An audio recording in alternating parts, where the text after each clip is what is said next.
Shalom, YouTube. Mad Kelp back again. Yeah, I know. 2 videos in one day, right? Well, that's how things work here. The land of crap that's broke. So after I posted my video and started to upload it, I did not go make chicken and vegetables. My ADHD kicked in and I went ran a little bit more fence, and then I weed whacked a bunch of stuff, and it's just how it goes. Part of what I promised for my self-improvement for my own little corner of the world was that I was not going to be lazy. I was going to do, after work, after my regular work day, I was going to go and do 2 hours a night on the homestead, because you guys have seen all the crap that's broke around here. And what I like to do after work is I like to lay down and take a nap for half an hour, which sometimes turns into an hour, and then I get up and have something to eat, and then the kid needs something, or the dog needs to get played with, or whatever. So stuff was not getting done at the rate that I wanted to get it done. So I promised myself a couple of weeks ago that I was going to spend 2 hours a night working on the things that are broken or need to be done or whatever. And for myself, it's hard to get started because I'm old, my body hurts, I got stuff wrong with me, and just getting started is an effort. But I find that after I just get started, just do one thing. I promise I'm just going to do one thing. I'm just going to cut the grass, or I'm just going to fix that screen, or I'm just going to put in that post. And then it's 2 or 3 hours later and I've gotten a bunch of stuff done.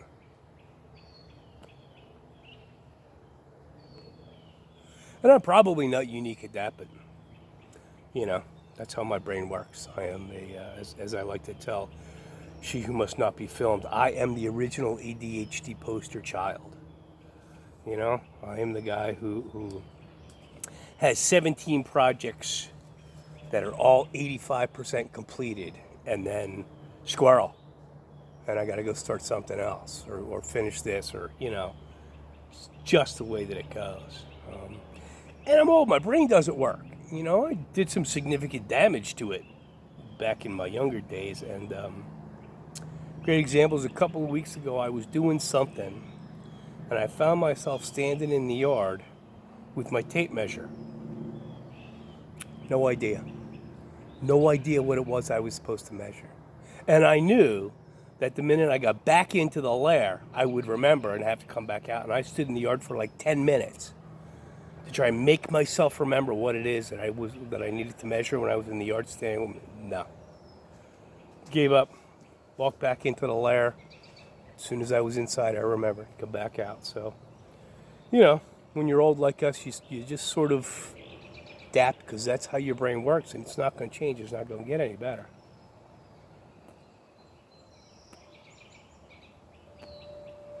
But after I weed whacked and did my stuff, I had my chicken and my veggies, and sat down, played with the dog, scratched his head for a little bit. Decided I was going to come out here and have a cigar, and that's what I'm doing. But I wanted to talk to you all about the craziness that's going on in the world. Everybody should run around like a chicken with your head cut off because the sky's going to fall and we're going to... Okay. I've been a prepper for 15-ish years, I think. And we all do that thing when we first start prepping. We start prepping because we see that there's a need. We see that things are a little wonkosaurus, and we want to be able to promote normalcy for ourselves and our family and those people that the Father give us. So we get into this prepping thing to one degree or another.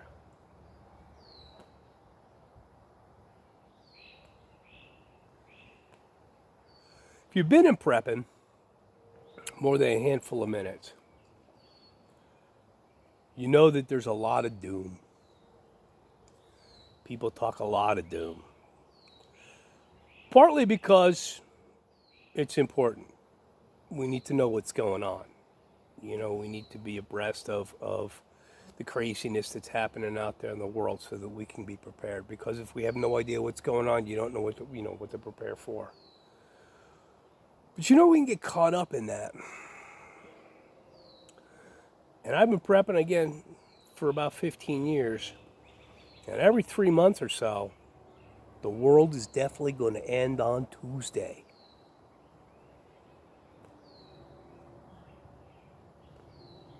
I get all jacked up and spend all my money and buy all the things that I'm supposed to be buying and do da da da da da.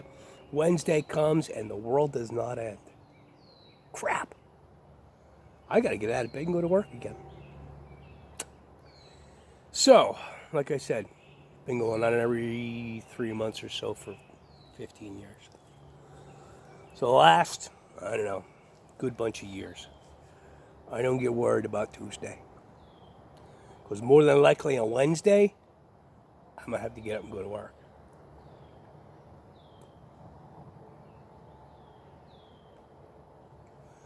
And I don't take and spend the mortgage money on food and ammo and gear and this thing or that thing or whatever it is that we're going to run out of immediately and da da da da da. Pay the mortgage first. Pay the bills. Pay the electric. Because those people get cranky if they do not get paid. When you call your mortgage company and said, I needed to buy 3,000 rounds of ammo because the zombies are coming and that's why I didn't pay you, I haven't got a whole lot of sympathy for that. Ask me how I know.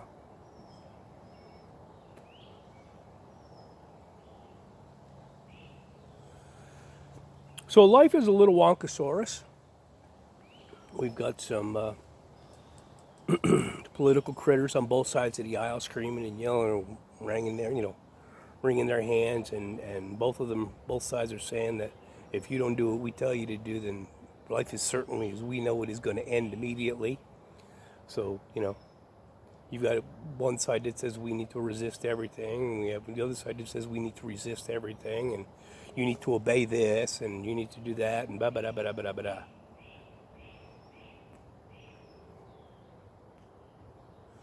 And then you've got us who are worried about, I can't get ammo, and I can't get this, and I can't get that, and I can't that. And those are all the realities of the world. It's the realities of the stuff that absolutely affects us on a daily basis.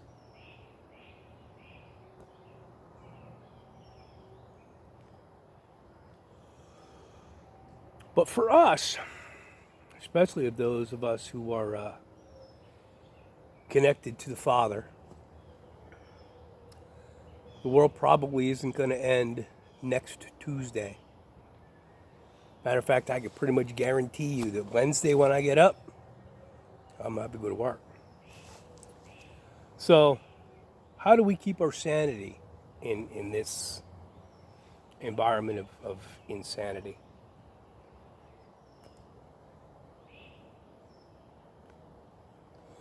First thing we do is we stay connected to the Father. We keep in our word. If you're part of a group of folks that studies their word and talks about the Father, spend time with those guys, because that's always a grounding experience.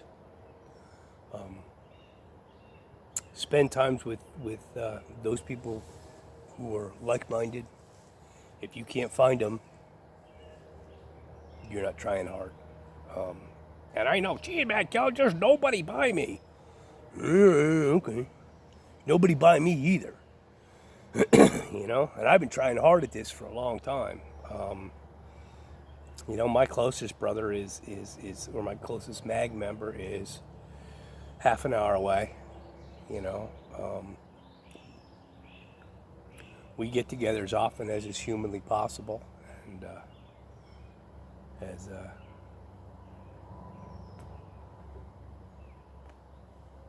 as is said in The Quiet Man, we're going to talk a little treason, and get our collective poo-poo together. But most of all, for me, and you guys have Heard me say this a million times. Go do stuff. Because nothing kills anxiety better than action, right? As Jay Johns would say, if what you're worried about happens, what are you going to do differently? Start doing that now. You know, and that's a credo that our group really lives by.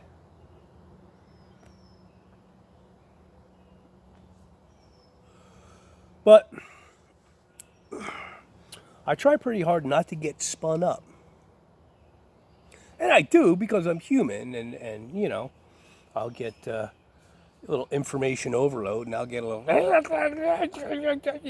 and I need to run out buy 4 million rolls of toilet paper. Matt Kelly, you already have 4 million rolls of toilet paper, but we gotta have to because, it's, and I'm lucky enough that I have good brothers who'll say, why don't you pump the brakes a little bit there, kid? Did you pay your bills? Car fixed? Water's on? Emergency fund is good?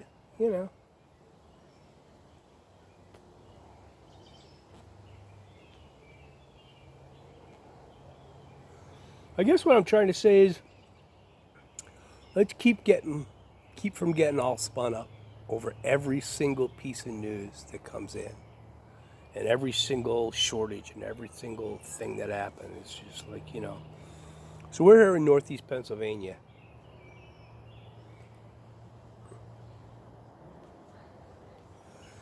The pipeline, it really didn't affect us. There was no gas shortage here. Prices went up, but that's what happens. I topped off my tank every time I was out. I've got X number of gallons of gasoline stored. There were no gas stations up here that had long lines or ran out of gas, and people up here were still freaking out. They were still going, a little berserky, when there's no real crisis.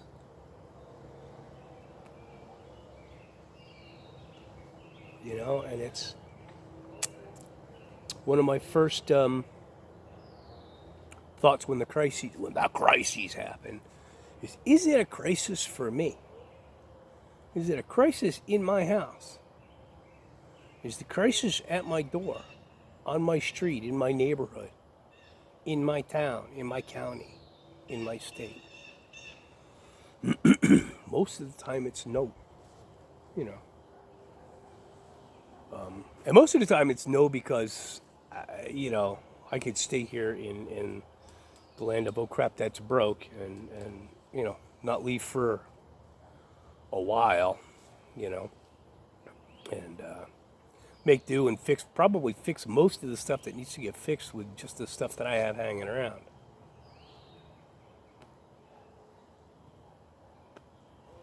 I was cleaning out under my porch, and I found boxes and coffee cans of nuts and bolts and screws and bungee cords and various and sundry things that my father had given me before he died.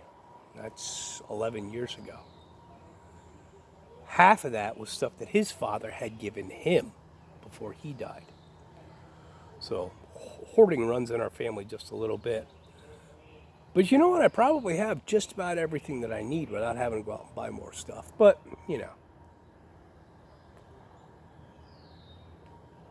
it's easier sometimes to go to Lowe's than dig through 4 coffee cans worth of stuff to find the right bolt. Anyway, getting back to the subject at hand. Let's try and stay calm. Let's keep doing what we do, not out of panic and not out of a sense of doom, but with a sense of I'm doing this because this is what I do. Good times or bad, We're going to keep prepping whether everything goes back to normal or not. We're going to keep prepping if the little jabby thing starts turning people into zombies and vampires like I Am Legend or whatever. We're just going to keep doing what we're doing, right?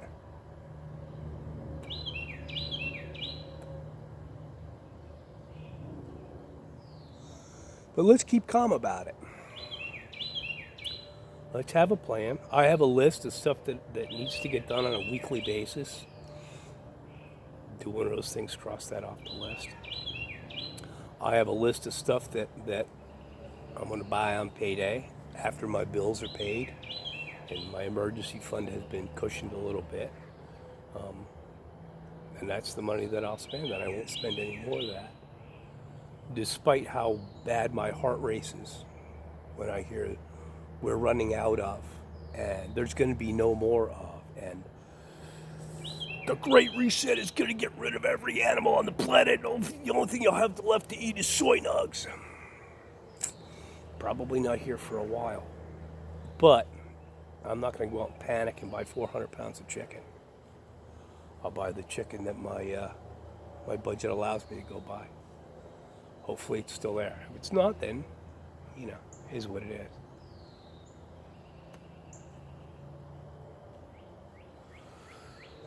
Been reading a lot of Proverbs lately. Ecclesiastes, Job. And the overwhelming message is acquire wisdom, have faith in the Father, but the Father's going to do whatever it is that the Father's going to do, and He does not require my input, nor my counsel, nor my approval. And stuff happens, whether we're right with the Father or not. Stuff happens, right? We don't know what the ineffable plan is, The end of Job. Were you there when I created the world? Were you there when I, laid set the pillars of the earth and separated the waters? I'm pretty old, but I wasn't there when that happened,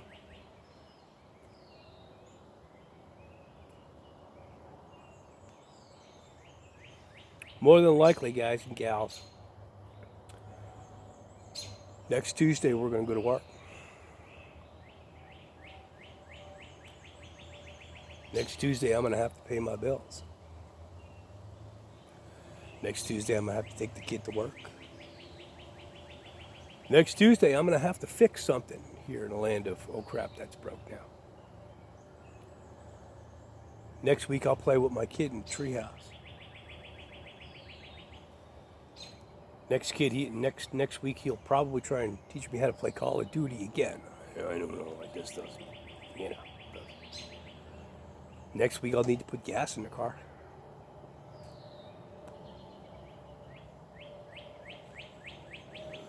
Next week I'll get to put my seedlings in the ground. Next week I'll get to cut my grass. At some point hopefully I'll get berries and strawberries and maybe some honey from a bee or two that wanders into the swarm trap. You need a lot of bees, I know. You need a whole swarm. Yes, I know that. I'm being facetious. Next week I'll probably be sitting out here in my fire pit having a smoke. And instead of focusing on all of the crap that's gone wrong in the world, I will be, as I usually do when I sit out here in the evening with my father, thanking him for the multitude of blessings and for the absolute provision that he's given me. And if I stay there, usually the other stuff doesn't make me go spasatronic. So, but as my brothers can tell you, every once in a while, I get in the weeds. Somebody's got to talk me off a ledge. Yeah.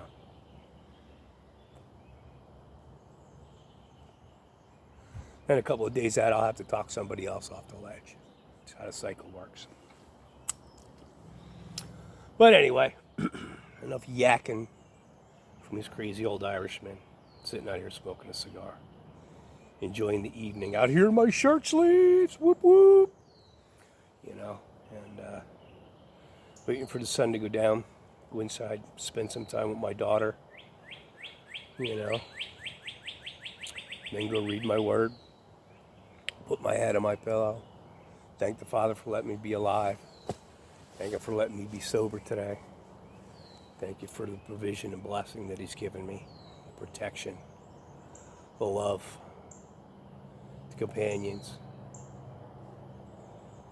all the multiple things that I have from Him, none of which is from my own hand, because on my unaided will alone, I am a wrecking ball.